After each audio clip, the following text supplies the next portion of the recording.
আজ রাতে Dhaka medical college হাসপাতাল ঘিরে ছড়িয়ে পড়েছে এক চঞ্চলকর তথ্য।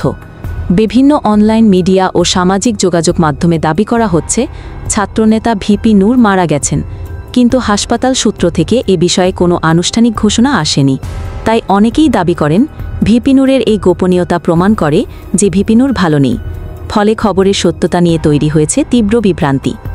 প্রত্যক্ষদর্শীরা জানান, গুরুতর অবস্থায় ভিপি নূরকে দ্রুত জরুরি বিভাগ থেকে নিবিড় পরিচর্যা কক্ষে অর্থাৎ আইসিইউতে স্থানান্তর করা হয়। ঘণ্টার পর ঘণ্টা ধরে চিকিৎসকদের নিরলস প্রচেষ্টা চলতে থাকে। একাধিক জটিল চিকিৎসা পদক্ষেপ নেওয়া হলেও তার শারীরিক অবস্থার অবনতি থামানো যায়নি। এই অবস্থায় চিকিৎসক ও পরিবারের পক্ষ থেকে বিদেশে উন্নত চিকিৎসার প্রস্তুতিও নেওয়া হচ্ছিল। কিন্তু ঠিক সেই সময়ই বিভিন্ন সূত্রে ছড়িয়ে পড়ে মৃত্যুর খবর। একে একে কয়েকটি অনলাইন নিউজ পোর্টাল এই দাবি প্রকাশ করে এবং সামাজিক মাধ্যমে তা ভাইরাল হয়ে যায়। তবে হাসপাতালে দায়িত্বশীল চিকিৎসকরা এ বিষয়ে স্পষ্ট করে কিছু জানাননি। তাদের ভাষ্য, রোগীর অবস্থা খুবই সংকটপন্ন হলেও মৃত্যুর খবর নিশ্চিত নয়। এদিকে পরিবারের পক্ষ থেকেও কোনো আনুষ্ঠানিক বক্তব্য পাওয়া যায়নি। ফলে বিষয়টি নিয়ে ধোঁয়াশা আরও ঘনীভূত হয়েছে।